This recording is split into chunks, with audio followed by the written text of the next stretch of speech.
deuda pendiente, de manera desagregada. Muy bien, amigos, 7 ya de la mañana con 21 minutos. Hemos visto de este nuevo fallo a favor en esta oportunidad del Estado, en la que Telefónica deberá pagar cerca de 500 o 400 millones de soles de un total de 1.200 que adeuda al Estado peruano. Para poder conversar de esto y otros temas más de coyuntura, está con nosotros ya el ministro de Economía y Finanzas, José Arista, a quien saludamos. Señor ministro, muy buenos días. Ministro, ¿cómo está? Buenos días. Muy buenos días, María Fernanda, Romy. Gusto de estar acá. Muchísimas gracias. Primero, señor ministro, consultarle sobre lo que acabamos de ver, ¿no? Porque luego de tantos procesos, además que es una forma en la que muchas empresas proceden para dilatar los procesos, ¿no? Una dura batalla, finalmente hay algo que procede a favor de todos los peruanos. Tiene que pagar Telefónica cerca de 400 millones al Estado, ¿no? A la SUNAT, pero todavía la deuda es mucho más alta. Sí, en verdad la deuda que se tiene que cobrar a Telefónica en este caso supera los 1.000 millones, pero déjeme explicar acá un poco el proceso, ¿no? SUNAT hace una resolución de terminación de la deuda. El contribuyente en este caso puede estar de acuerdo o no puede estar de acuerdo. Si no está de acuerdo, tiene el Tribunal Fiscal. Si no está de acuerdo con la sentencia del Tribunal Fiscal, va al Poder Judicial, pero para entrar al Poder Judicial tiene que poner una fianza. Entonces, en caso que la sentencia del Tribunal Fiscal sea en contra, ¿no? Y eso es lo que ha pasado acá en caso de Telefónica, después de 20 años, fíjese usted lo largo que es la justicia, porque ha pasado por el Tribunal Fiscal, ha pasado por el Poder Judicial, pero eso nos ha permitido a nosotros también avanzar en varios aspectos, ¿no? En primer lugar, como hemos visto que los procesos son largos en el proceso judicial, gracias a la colaboración del presidente del Poder Judicial, nosotros hemos instalado salas exclusivas para resolver temas tributarios. De esta manera, el plazo o el tiempo de resolución de aquellos contribuyentes que no están de acuerdo con la sentencia del Tribunal Fiscal van al Poder Judicial y se hace mucho más expeditivo la sentencia final, ¿no? Pero en el caso, por ejemplo, del Tribunal Fiscal, ahí no se ha avanzado mucho. Ahí yo encuentro todavía los plazos de demora de las resoluciones son de 5 a 7 años. Es un plazo muy largo. Lo que estamos haciendo ahora es meter más gente, meter tecnología, meter inteligencia artificial, cambiar de locales, poner registros digitales, de tal manera que nuestra meta es resolver estos expedientes no en 5 o 7 años, sino en 1 año. Eso es lo que aspiramos al final. Ahora, ¿cuál viene a ser el procedimiento en este caso en particular? ¿En cuánto tiempo se podría saldar, digamos, esta deuda? ¿La cobranza? No, la cobranza ya tiene que ejecutarse porque son cartas de garantía, es decir, al banco y cobrar. Inmediata, ya. Sí, sí. Muy bien, señor ministro, también consultarle sobre lo que se ha dado a conocer recientemente, ¿no? Sobre estas calificaciones que ha recibido el Perú como Standard & Poor's, Global Ratings, pero también hay algo que a la par sale, ¿no? Nuestras reservas internacionales, en todo caso, nos están fortaleciendo. ¿Cuáles son estas medidas que se va a tomar desde su cartera para cambiar estas calificaciones a corto plazo, de repente? Bueno, a ver, las calificaciones son... hay dos niveles de calificación que tienen las clasificadoras, ¿no? Que son las clasificadoras más importantes del mundo. Perú tiene contrato con las 3 clasificadoras más importantes del mundo, que en este caso son Fitch Rating, Moody's y Standard & Poor's, las más conocidas además en el mundo, la mayor credibilidad. Prestigiosa. Y los niveles son grado de inversión y grado especulativo, ¿no? Perú ha luchado muchísimo por salir del grado de especulación y entrar al grado de inversión. Y eso lo hemos logrado, me parece, el año 2006, 2007. Y yo en lo particular, me acuerdo que el ministro Carranza me envió a Nueva York a conversar para la incorporación de Perú, a ver qué es lo que le falta, ¿no? Conversé ahí y una de ellas me dijo, no te preocupes, mañana va a salir nuestra nueva clasificación y Perú está como grado de inversión. Oh, fue la noticia, la verdad, que la más grande que yo había escuchado para Perú, ¿no? Ese día me sentí gratificado de haber trabajado muchos años en el sector público. ¿Por qué? Porque nosotros teníamos superávits sucesivos y no estábamos todavía como grado de inversión. Hoy ha subido, Perú ha llegado a un nivel BB+, muy bueno en Standard & Poor's, y luego Standard & Poor's nos pone en BB-, Y la explicación no es por la parte económica, sino es por la parte institucional, ¿no? Y ese es un aspecto en el cual hay que trabajar todos, ¿no? Y tú lo ves, pues tenemos problemas desde el Jurado Nacional de Elecciones, cuando ves que no inscriben a muchos partidos políticos a participar en las elecciones, cuando vemos los problemas que tenemos en el Poder Judicial, cuando vemos esos problemas que tenemos en el Congreso, los escándalos. Entonces, todo eso se va sumando, ¿no? Va sumando. Y entonces lo que ellos dicen es, le falta institucionalidad, falta espacio para hacer grandes reformas económicas y más aún, indican, hay grandes oportunidades de inversión, pero estas avanzan lento porque no tiene el suficiente soporte institucional el Perú. Claro. Y es en eso, ese aspecto lo que hay que trabar todos, creo. ¿Cuál considera usted que ha sido, digamos, el gatillador entonces para que ocurra esta situación? ¿Podría ser esta opción que dio el Congreso de la República para el 7º retiro de las AFP? ¿Lo considera así? No creo que haya sido eso particularmente. Puede haber contribuido eso, no lo niego, pero no olvide usted que este ya es el 8º o el 7º retiro que se hizo de las AFPs.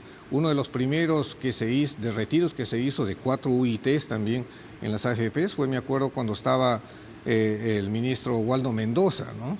Entonces sacó también ahí 4 UITs, ¿no?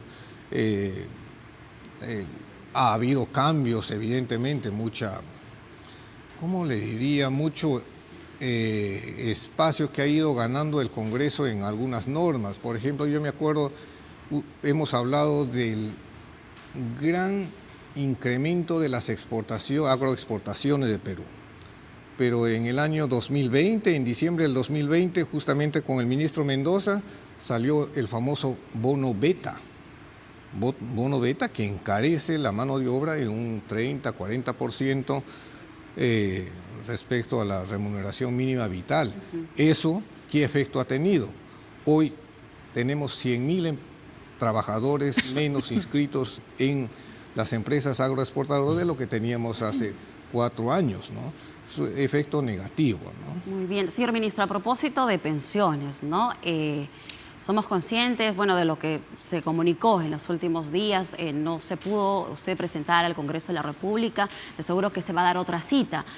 ¿Cuál es un poco lo que usted va a llevar para poder encontrar este consenso, ¿no?, con el Parlamento de la República frente a lo que es las modificaciones o esta propuesta a lo que es el sistema privado de pensiones? Y si estas modificaciones, ¿de dónde estaríamos hablando en el tema de el respaldo de fondos? ¿De dónde se sacaría estas posibles reformas que se saquen adelante en favor de millones de peruanos? Sí, Romy, usted acaba de mencionar una palabra muy importante: consensos. Hay que llegar a consensos. El Congreso ve la parte política y nosotros vemos la parte técnica, la sostenibilidad de estos compromisos que se ponen en la ley, ¿no? Es cierto, está a la fecha, yo siempre bromeo y digo, estamos haciendo una ley de pensiones para un sistema que ya no tiene pensiones, ¿no? Exacto. Entonces eso está mal, fomentar cada vez más retiros, eso está mal.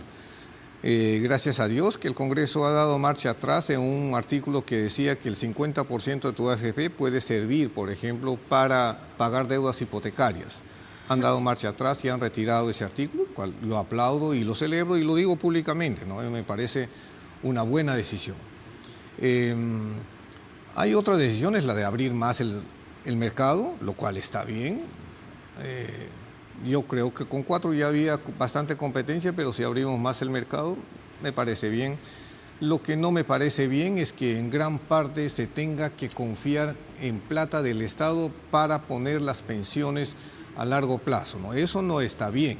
Y ahí hay una propuesta de los parlamentarios para que el 1% de todas las compras que tú hagas vaya a tu AFP. Le hemos explicado que eso en verdad es un sistema regresivo y no existe en ningún lugar del mundo. Y eso yo quiero enfatizar. No existe en ningún lugar del mundo un sistema parecido. o un sistema similar. Un sistema parecido existe en algunos lugares del mundo, voy a mencionar alguna, España, por ejemplo, pero es del descuento que tú logras conseguir en la tienda en que realizas tu compra. Vas a un restaurante y le dices, mira, le vamos a descontar el 5% y de este 5% le vamos a pasar 1% de su pensión. Bien, ¿no? Pero no es compulsivo para que el Estado del 1%, del 100% que tú pagas, 1% vaya a tu pensión. Eso me parece mal porque eso es plata del Estado camuflada que pasa a tu cuenta de AFPs. Eso no está bien, ¿no? Y le estamos poniendo una carga a un Estado que ya tiene que atender servicios de justicia, de educación, de transportes, en fin, salud. Eso es una carga. Cargar más a este sistema significa quitarle protección o quitarle espacio financiero para realizar trabajo de educación, salud o obras de infraestructura e inversiones. Ministro, también quisiéramos, antes que se nos acabe el tiempo, quisiéramos abordar sobre esta transferencia a los gobiernos, ¿no? A los gobiernos regionales, locales, que ya ha sido locales, de 500 millones de soles, estamos hablando. Sí, lo que pasa es que durante este primer trimestre,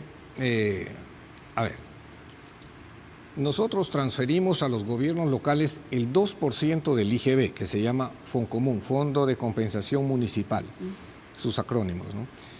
Este 2% equivale más o menos a 4.000 millones de soles cada punto. O sea, en total, al año se transfiere 8.000 millones de soles. Pero lo que hemos visto es en el análisis tirado a diciembre, sobre todo en este primer trimestre, que las cifras que se han transferido no son muy altas porque hemos tenido algunas reducciones del IGB por algunas modificaciones legales en primer lugar, y en segundo lugar yo creo que lo más importante es por los coletazos que todavía recibimos de la recesión que hemos tenido los últimos meses del año pasado.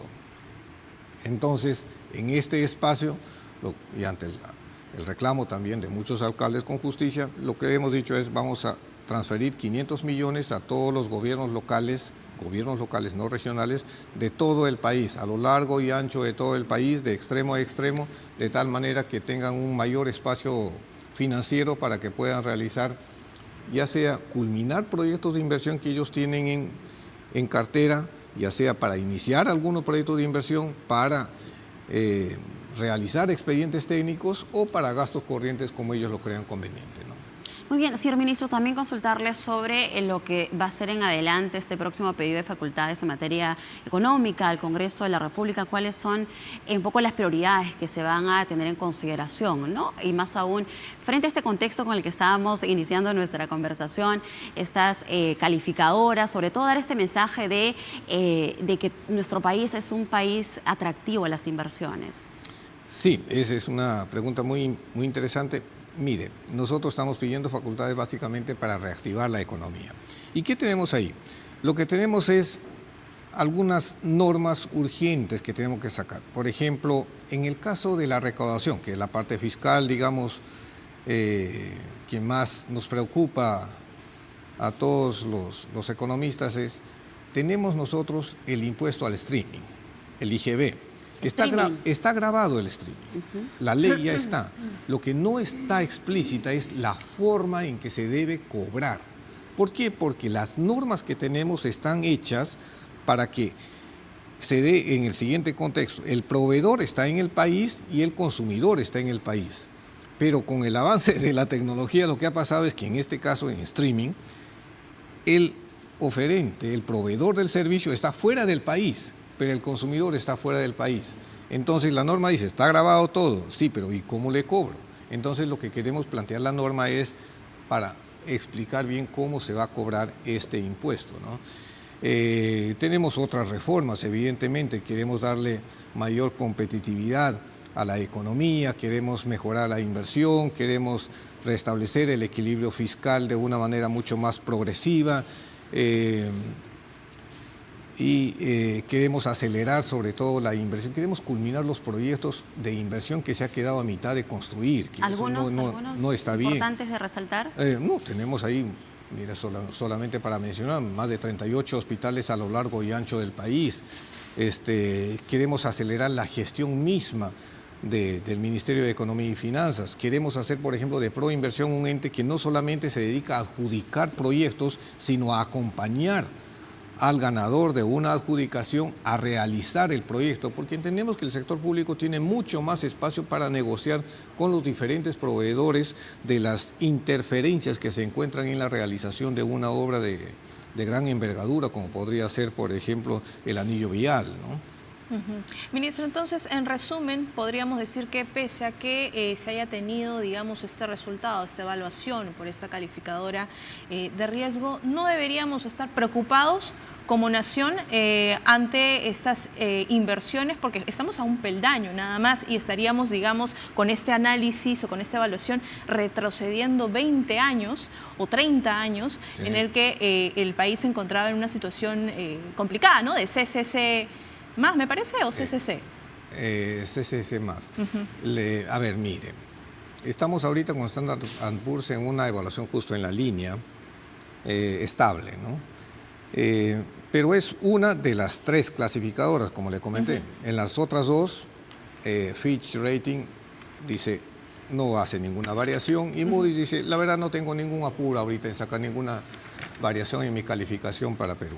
Entonces, de 3, una, digamos, es la que nos ha hecho una reducción una variación en la calificación, vamos a ponerlo así.